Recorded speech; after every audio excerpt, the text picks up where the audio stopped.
At Nanjing Forestry University, participants in the Chinese Red Cross Youth Summer Camp are setting up for afternoon activities. This comes after a morning of Exploring Humanitarian Law, also known as EHL.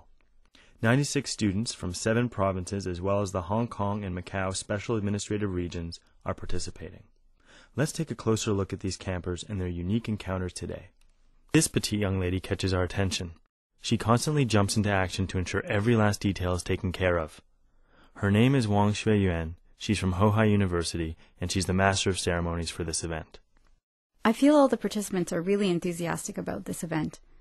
If you had given them a classroom lecture about humanitarian law and the Red Cross and Red Crescent movement, they probably would not be as engaged as learning through fun and games. So, I think this is meaningful, especially for youth. As you can hear, they are all very enthusiastic about it. It's more effective than traditional education methods. Before getting involved with this EHL activity, I knew very little about international humanitarian law. I had only heard it by name, but I had no idea how it is violated nor how to respect it. When I looked at the videos, photos, and other materials, I got to know more about this law.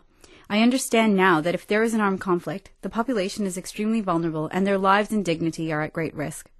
We need to be sympathetic and show empathy. I'm getting very inspired. Maybe I will volunteer for emergency humanitarian work someday.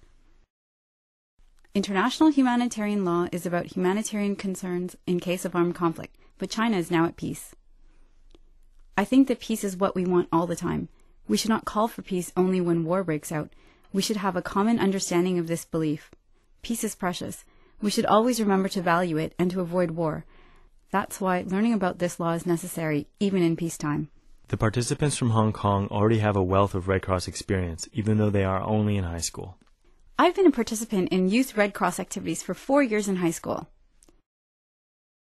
I began to get involved when I was a primary school student. This is my 7th year.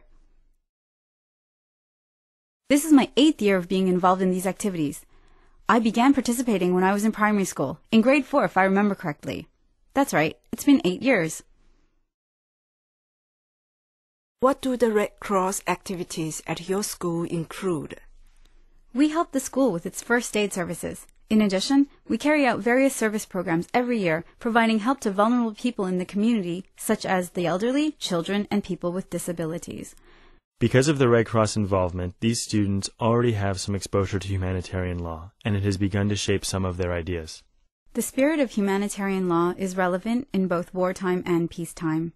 There are many significant rules in this law. For example, that no one shall take away another person's basic right to survival. It is a basic principle of international humanitarian law. When we grow up, we will also respect this because it is important to protect human dignity. Wang Xiaobing and Huang Jun from Wuhan University are 2-star summer campers. They created the Magic Classroom in the Mountains, a well-known education project in China. We are based in Ningshi, a remote mountain area in West Hubei province. After we got there, we traveled around in our spare time. We found that the school infrastructure was not bad. The classrooms and furnishings, for example, are quite good.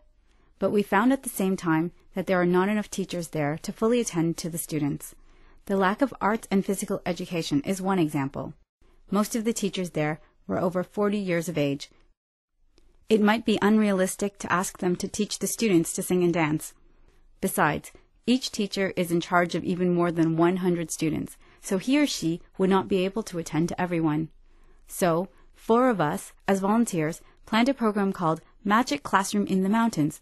We raised 248,000 yuan, or $36,000 in 7 months. Then we had 6 classrooms built, a seemingly impossible task.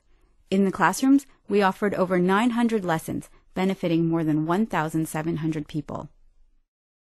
What do you think is the difference between today's activities and your program, and what do they have in common? I feel there is common ground. Some values behind the Red Cross are humanity, fraternity, and dedication. What we are doing also represents these values. It basically has the spirit in common with the Red Cross movement. The Red Cross Society has its principles and values as well as a whole operational structure. We have come here to learn from them in order to improve our program. We hope that we can take this opportunity to make more friends who are ready to offer their energy, dedication, and love to others. We can then pool our resources to help those in need. In fact, we are also attracted to this activity by the Red Cross spirit. We are honored to be Red Cross volunteers. Today, the students explored a little about what life is like for those affected by conflict. Like any summer campers, these students made new friends and memories over their week at camp. For some, this encounter with the Red Cross spirit will have a lasting impact on their lives.